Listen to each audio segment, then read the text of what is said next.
Hello Rossoneri fans, welcome again to AC Milan Talk, a weekly appointment dedicated to your favorite team, the latest matches and the upcoming ones. We are ready, so let's begin. I'm not alone today because, of course, my partner in crime for this journey is always Sheridan Bird. Welcome. Hi Juicy, hi everybody at home. I hope everyone's on great form. All right, so unfortunately it was not a really good week for AC Milan. Serie A came back with a strong defeat actually against Lazio. What did you think about it, Sheridan? Well, I mean, the facts are there, Juicy, is a 4-0 defeat's never pleasant, and the team have just got to try and learn anything they can from that performance and just try and keep moving.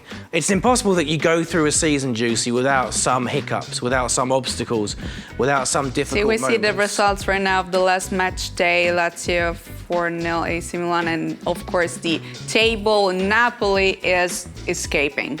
Napoli are, 50 points, 12 points gap. It's a long way though. There's so many matches left though, and like I say, Milan must not be discouraged. The fans mustn't be discouraged because so much can happen. So much can happen.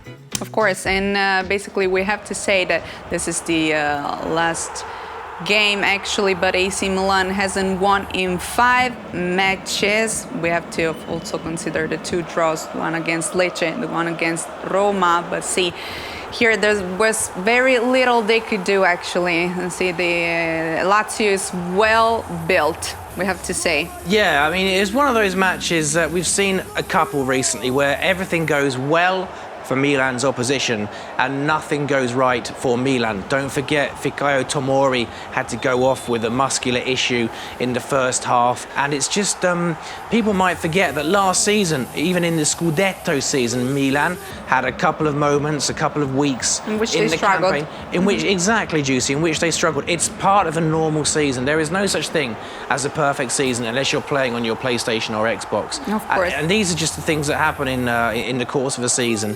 The important thing is to bounce back, and Milan have got the talent and the character and the coaches to bounce back soon. One thing we have to say about Lazio is they have also a strong defense. How do we get out of this situation in particular? Just have to be patient, perhaps go back to basics, try and get back the injured players, try and get people back in form, try and make people feel comfortable. We have to remember that 2 very important players in the Milan squad, exactly. One of them there, Olivier Giroud exactly. and Theo Hernandez, they went to the final of the World Cup. So there is going to be some accumulated fatigue. People forget they're humans, they're not robots. So you have to forgive any group, any team, a few difficult matches, especially a team that won the Scudetto last year. It's good that you talked about fatigue because Theo Hernandez in particular, he had actually no injury, but of course it's a process, and he has to go back to the basics, as you said. Absolutely, they're not machines. And I think we can sometimes forget in modern football that there are so many matches and players play at the high level so often every week. They're not robots, they're people, and they have problems. But as I say, it's a dip, and it's natural in a season, but the best response is to keep working hard. So we're not alone today. We're going to ask for someone else's opinion, isn't it right, Sheridan? That is correct, Juicy. We've got with us today an author, a broadcaster, the presenter of the Stadio podcast from Berlin, Musa Akongwa. Hello, Musa. Hi, nice to meet you, Musa. Hi, how's it going? Pleasure. Very well, thank you. It's good to speak to you. And let's get straight away. Let's ask you about, do you have any particular time or player that you remember got your interest peaked in Milan? Is there anything in particular, or a team or a side that made you think, yeah, there's something I like about AC Milan? There's 3 particular groups. So you've got the 3 Dutchmen, of course. Rijkaard, Van Basten, Gullit, the obvious ones. Then you've got George Weah, and roughly equal George Weah, King George, is the genius, Dejan Savicevic. Spectacular left foot. Just a superstar. Really enjoyed them all. Yeah, those guys you mentioned there. There are pictures, believe it or not, of the Dutch Kings in the studio where we are now. There isn't there you are, just close to Juicy. But yeah, the players you mentioned, fantastic. See, the pictures are right here. That's another legend. That's Juicy. But yeah, the players you mentioned, fantastic. George Weah will always be remembered for the super goal he scored. I think it was against Hellas Verona in '96. And Dejan Savicevic, Juicy, rather. You're far too young to remember him, but he was nicknamed the genius because he was a genius. Now, we were He was just the talking genius, about yeah. The genius. You're right. Yeah, I'm sorry. the genius. We were just talking about the game against Lazio, how it ended, and also we wanted to get like your point of view, as you know, you watched it from Berlin, basically, right? Yeah. The thing is, What did you Juicy, I think think about it? it was unfortunate for Milan because I think Lazio are surging at the moment. They're showing a lot of intensity. We saw them 2 years ago. They were really impressive, and they've recovered some of that form now. So they are also peaking. The thing about Milan we have to understand and remember is when you're the champions, everyone comes for you twice as hard. So what was happening this year is that everyone is giving Milan their best shot, and they're still second. I think the positive thing to take from this is after all the challenges, the difficult games, Milan is still second in Serie A behind a Napoli team that are pretty much historically good. So they have to take confidence from that even though they've had a bad defeat this week, they can recover. And if anyone can make them recover, it's someone like Pioli, whose coaching is as good as you'll find anywhere in the top leagues. I think he's that good. Yeah, they're very wise words there, Musa. When you're champions, you're there for everyone to have a go. Everyone wants your crown. Everyone wants to knock you off your throne. And, we say often on this show, Musa, that winning the league is tough. Winning it twice in a row is really tough. Of course, you have to keep up to the high expectations also, and Exactly. that's stressful. Very that's the most stressful thing. Exactly. Actually. And also, Absolutely. nice words from you, Musa, about Pioli as well, because we all trust him. We think he's doing a fantastic job and he's got the skills. We're going to listen to the words now of actually Maldini that had some things to say after the match. So we're going to listen to the words of the technical area director. È normale che tutti siamo delusi, abbiamo perso veramente la possibilità di arrivare a 2 delle 4 competizioni che ci stavamo giocando. Ma per il resto comunque siamo secondi in classifica, il Napoli sta facendo un campionato fantastico e se farà altri 50 punti nessuno gli toglierà lo scudetto. Con la Roma abbiamo dominato ed è stata una partita sinceramente pareggiata immeritatamente. E poi le altre non abbiamo giocate bene, quindi è un momento, questo è chiarissimo che il momento non sia né dal punto di vista tecnico, tattico e né soprattutto psicologico il nostro momento migliore, questo è chiarissimo. Siamo secondi in classifica, io ve lo ricordo che questa è una squadra che dopo 7 anni si è qualificata in Champions League 2 anni fa, ha vinto meritatamente lo scudetto l'anno scorso ed è seconda in classifica. Io con tutto il rispetto per le critiche, che è giusto che ci siano, guarderei anche i fatti. Se ne esce con le solite cose, con lavoro, con anche un attimino di compattezza generale e quindi i fatti io credo che in questo momento aiutino a capire qual è la reale situazione che è naturalmente di una squadra che non sta giocando bene, che non è in una grande condizione psicofisica, ma è lì, è lì. So these were the words of our technical area director. What did you think about his words, Ferdinand? Well, I don't think there's a better person to ask because Paolo Maldini played over 20 seasons with Milan. He won numerous trophies in Italy and the Champions League. So if the players, if the squad, if even Mr. Pioli and his staff need someone to speak to about how to get through tough times, who is better than Paolo Maldini? I'd say no one is better. Of course. Now, Musa also, I don't know if you got the chance to listen to his words, but actually he stated, and that's also right, that we are second on the table, and that's something that, of course, it's, black written on white paper. Yeah, I completely agree, and that's why actually today I've worn my Pioli outfit. This is a Pioli outfit, this is my Maldini outfit, my roll neck and my suit jacket. Exactly. I wore them deliberately because, I really believe in what they're doing It's over really there. And stylish. I think as well with Milan. Thank you, Juicy. But the one thing I'll say that's really important is when you win a league title, they haven't basically got a huge squad yet, all of the level of the first team, and that's not a criticism of Milan's squad, it's more saying actually, so I think for Milan actually there's a really big growth opportunity for them. If they can have a really good moment in the Champions League, I think in the last 16, then I think that's a moment to really send their season to a higher level. So I'm very optimistic for them. So actually, after the match, also Coach Pioli had some things to say, so we're going to listen to his words, but not just his, also Sandro Tonali's.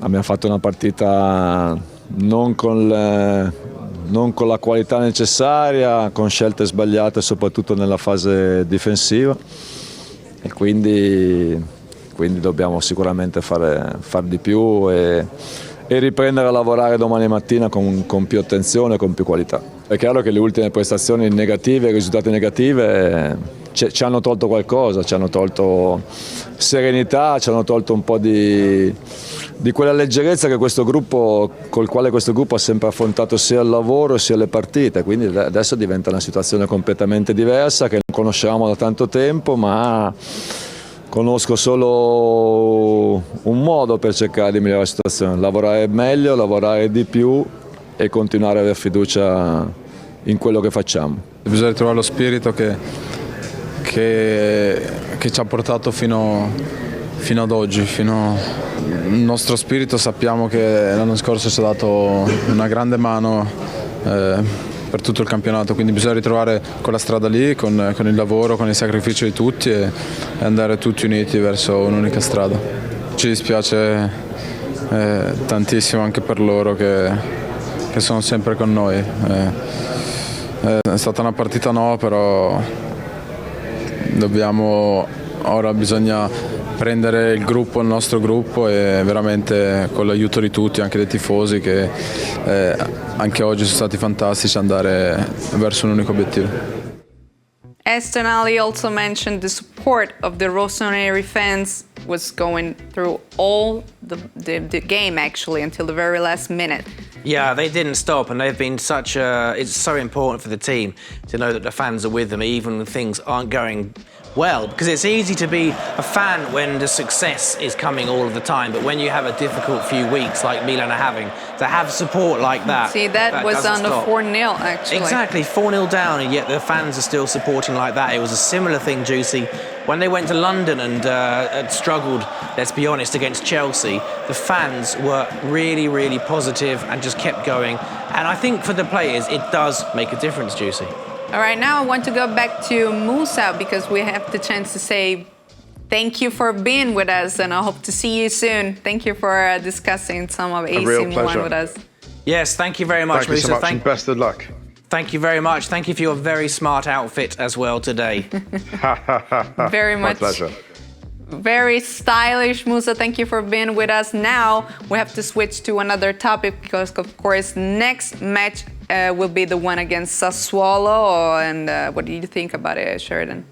Sassuolo are a strange team for Milan because, as we all remember, Milan won sealed the Scudetto at Sassuolo Stadium, but didn't fare as well against Sassuolo at San Siro here in the city of Milan. So it's a team that needs to be respected. It's a team that can be somewhat unpredictable, but it's also a team that Milan are capable of beating. And Milan, there's no better place to start to get the comeback. This season, the match at the away to Sassuolo did not quite bring the same joy, but it did bring a clean sheet for Milan.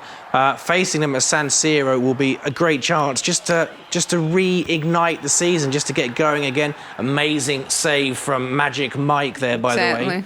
Let's have a look at that again, look at that. But yeah, it's just a very important chance just to put the recent bad spell behind them and for the team to get moving again against a good side, but a team that Milan can beat, Juicy. It will be also a game in which we won't have actually Fikayo Tomori that had to stop in the game against Lazio. Yeah, it's a big loss, Juicy. I mean, any player that gets injured from the starting 11 is a big problem, and Fikayo Tomori has been in very good form the last few years. But you just have to accept that injuries happen and expect and hope that those who step in to take his place will be up to the challenge, and I'm sure they will. What do you think are the weapons actually to get a strong result against Sassuolo? I think the tools that Milan have to use now is actually the heart, because it's a time when you're struggling on the pitch it's when things are going badly, I think, that you get to know yourself in life, not just in football. And I think Milan now, they really, really have to show courage and lots of heart, Juicy, and I think that will be the difference. Also, we have to say that Sassuolo are trying to get their heads back up, because actually after 4 defeats, of course, they have to be strong, and come strong at us too. Yeah, it's going to be a tough match against a team that are desperate to get points, as you say, but it's better. You want to play against teams that are hungry. You want to play against teams that are fighting, because it brings out the best in a great team like this Milan. Of course. Now we're seeing the images also of... These are recent images of Sassuolo, aren't they, Juicy? And it's showing some of their better moments. But as you said, they're not living through a particularly great time themselves. So it will be a match against match between two sides that really are determined to get moving again. All right, now that we've talked about the latest performances of AC Milan and the upcoming match, now we can switch to another part of the AC Milan world. We're talking about the women. Of course, we have to say that it's the 4th consecutive victory for our women. What do you think about it, Sheridan? Well, it's good to have some nice news because the first team, the men are struggling, it's true, but the women are flying, Juicy. Only 1 defeat in their last 9 matches.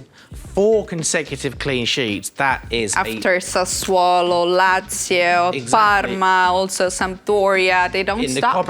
They don't concede goals. It's a cast iron defence, and that's great to see. And it's really good work from Mr. Gantz. And that's the tabellino, the table, or the schedule of the women's Coppa Italia. Exactly. The game of Wednesday, actually, against Fiorentina. This is the whole bracket.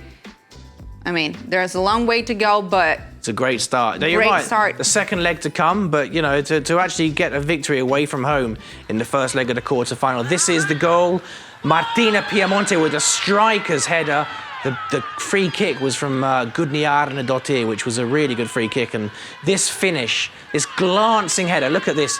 She didn't give it too much power, Juicy. She just gave it the right power. Milan wearing the fabulous green 3rd kit that I'm a big fan of, and it did the magic. Also, we have to say that the one of Wednesday against Florence was a first start for a new purchase. We're talking about Aniek Nowen. What do you think about her? She was impeccable, Juicy. I was really, really impressed. She came into a central defence which was already settled and doing well for Milan, that we've spoken about, but she was incredible. She wore the number 5. She looked like the perfect central defender. She was tough, but she was fair, and when she needed to pass the ball and show a bit of footwork, she was very good. So it's a really exciting signing for the ladies. So now we can listen actually to her first words with a Rossoneri jersey on.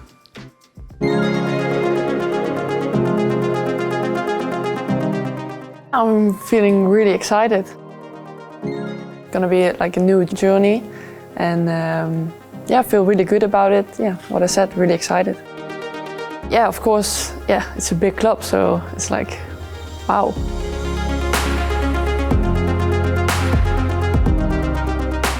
I think for myself, I'm as well really ambitious, so I want to achieve the highest, and that's what the club wants as well. So I think that's the right fit. I'm more a silent player, but maybe it's like good opportunity for me as well to maybe grow and be a little bit more not silent.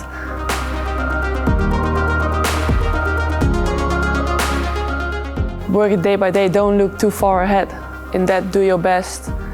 You just do every day what you can and then see how it goes.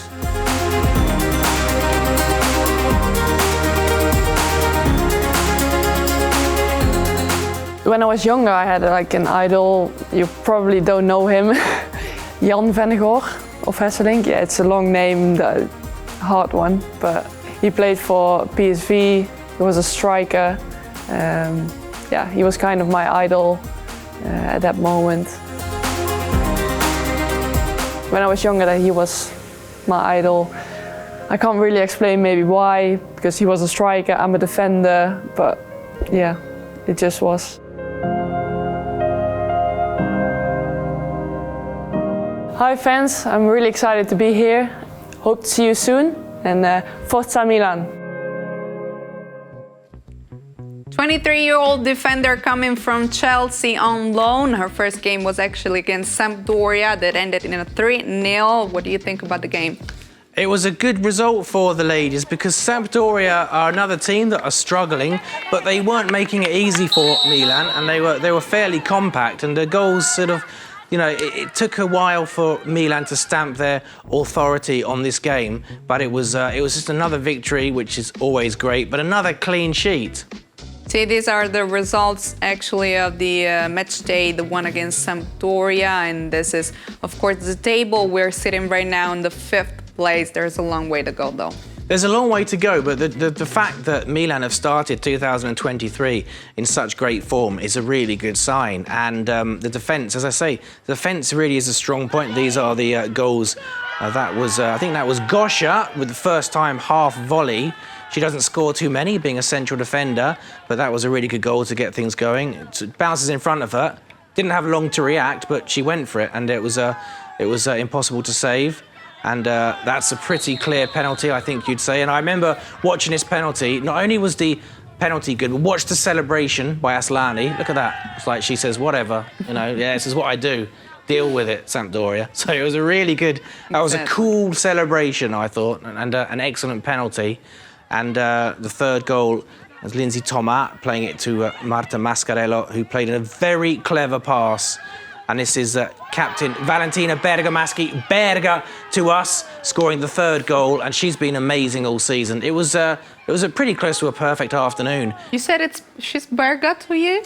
I call her Berga in Nice. commentaries. Yeah, Vale Berga, because she's a really good captain and an excellent player. Of course. Berga's easy for you to pronounce as well, isn't it? Well, of course, this is my language. And the name of the hero of Noen. No one I can say to. And her hero, the player, the striker. Oh no, Jan no way. Vennegoor of Hesselink. You can say, nice. Jan Vennegoor of Hesselink. You can do anything, can't you? Well, now the next opponent will be Inter. The first leg actually ended in a 4-0 defeat. What can we expect from the game? Derbies are always special. The last one was regrettable, put it that way, a 4-0 loss. But it's another chance to show that the red and black women are the queens and the princesses of the city. It's one of these highlight packages this is not the derby, this is the match against Como we're seeing here. We're seeing Mr. Gantz, and hopefully he'll be coming up with a plan so the result can be a bit more positive against the Nerazzurre this weekend. Now that we talked also about the AC Milan women, we can switch to the last topic. We are talking about the under-19.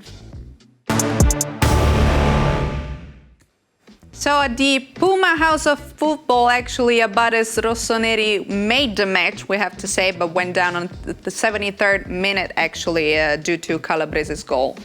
Yes, it was a very strange match. It was a frustrating match because Milan dominated. Boss Ignazio. I have to say, they really made the match. They did. It was all Milan. Ignazio Abate's side were the dominant attacking force, yet found themselves behind, as you said. And it was frustrating. And for a certain point, you did wonder if it was going to be one of those defeats, which is just impossible, which you think, how has this happened? But Milan got back into the game thanks to an unusual goal, which we'll see in a second. But that was basically Hellas Verona's first attack of the match, and it resulted in a rather strange goal. Have a look at this sort of acrobatic hooked volley from a defender, and it was completely against the run of play, Juicy, but it put Hellas in the lead. And then this happened. The ball is in play because the referee is... He touched the ball. And then the defender, El Wafi, touched the ball with his hand, and the referee gave a penalty. You don't see that very often, Juicy, but it was given as a penalty. Do you say ingenuity? Naive, yeah. You can say naive. You can say naive because the truth is he's a young player, so it's okay to learn. It was easy to avoid. Yeah, definitely. The penalty was dispatched. Another cool celebration, by the way, from Younes El Hilal. But yeah, the penalty was naive. The Hellas player who touched the ball with his hand was actually playing very well, El Wafi. So we're not teasing him because he's there in the Primavera to learn. It's what you're supposed to do at that level. But it was no more than Milan deserved that equaliser. In fact, they deserved all 3 points, but it just didn't happen this time. Now, this Monday, actually, Abate's team will face Juventus, which is 8 points ahead of AC Milan, actually, in the standings. So here's the next fixture, AC Milan versus Juventus. What do you think is going to happen? I really hope that Milan can play as well against Juventus as they did against Hellas Verona. I just hope they can get the ball in the net a bit more, because they do struggle, or particularly recently, they are struggling to find the net, Mr. Abate's youth team. But it should be an exciting match. Two teams that I think will be going for the victory. And just hope that some of the forwards and some of the other attacking players can help Younes El Hilali. Maybe it'd be nice to see some goals from midfield as well. Although, we must remember, Juicy, there are lots of injuries in the youth team at the moment. That's right. Thank you for being with me, Sheridan. Of course, it's always a pleasure. It's a nice half an hour. I'm sure those who are watching us can say the same about you. My pleasure. It's always a with your pleasure. Blue eyes. With my blue eyes, like Frank. Thank you for watching, everyone. Thank you to you, Juicy. And everyone have a great week. Thank you very much, Sheridan. And before we're closing this new edition of AC Milan Talk, we must remember that last week it was the 3rd anniversary of the passing of Kobe Bryant, a sportsman known all around the world, an NBA legend who had a great connection with Italy and AC Milan. And that's why we're going to let you listen to his words in 2013 at Milanello, in which he gave us a beautiful interview. And of course, it's a beautiful thing to remember. And we're going to leave you right with this. Ciao.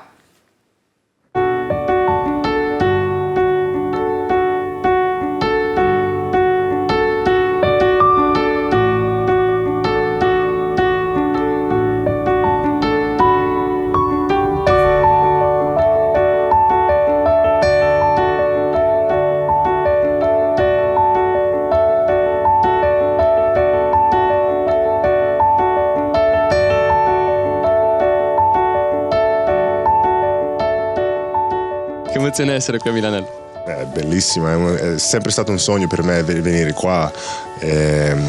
Quando ero piccolo, sai che ero un grande tifoso di AC Milan, essere qua è un grande onore per me. Come mai sei venuto qui? Sappiamo che hai avuto questo infortunio al tendine. Sì, sono qui per vacanza, però devo lavorare, sai, devo diventare un po' meglio con questo injury. Gullit, Rijkaard, Van Basten, Maldini, è sempre stato un sogno per me, era sempre la mia squadra favorita. Una passione che poi evidentemente anche è rimasta nel tempo e che porti sempre nel cuore. Sì, certamente, sempre nel cuore. Guarda, nel mio spogliatoio in Los Angeles ho una maglietta AC Milan, ho una scarpa AC Milan che lo metto dentro il mio spogliatoio e lo vedo ogni giorno. E adesso anche una maglia in più da portare, anche con il tuo numero. Volevo parlare proprio di questo. Tu avevi scelto il 24, dicevi, per essere 24 ore su 24 a disposizione della squadra. Questo significa essere un grande campione? Beh, devi lavorare ogni giorno, quando ti svegli la mattina devi fare lavoro ogni giorno come può essere l'ultimo giorno di vivere. Questa mentalità che ho preso quando ho cambiato il numero al 24. Il Milan giocherà una partita martedì, 2 partite anzi, con Juventus e Sassuolo. Giocherà in una città che a te è molto nel cuore, Reggio Emilia. Sì, Reggio Emilia è sempre il mio cuore. È l'ultima città dove ho vissuto prima di ritornare in America. Allora ancora moltissimi amici che sono lì a Reggio. Invece un sogno per la prossima stagione del Milan quale può essere? Vincere il campionato, sempre scudetto, sempre. L'unica cosa che è importante quando giochi non è per una cosa che sono individuale o cose così, è sempre il campionato, l'unica cosa che è importante. Kobe, tu hai detto spesso che hai molta passione per il calcio. Quando avrai magari recuperato dall'infortunio, con calma, il sogno di un allenamento, 2 tiri qui a Milanello con la squadra? Sì, certamente, perché no? Perché no? Vengo a giocare un po', mi diverto un po', mettimi come portiere e fare un po' di tiri alla testa mia, dai.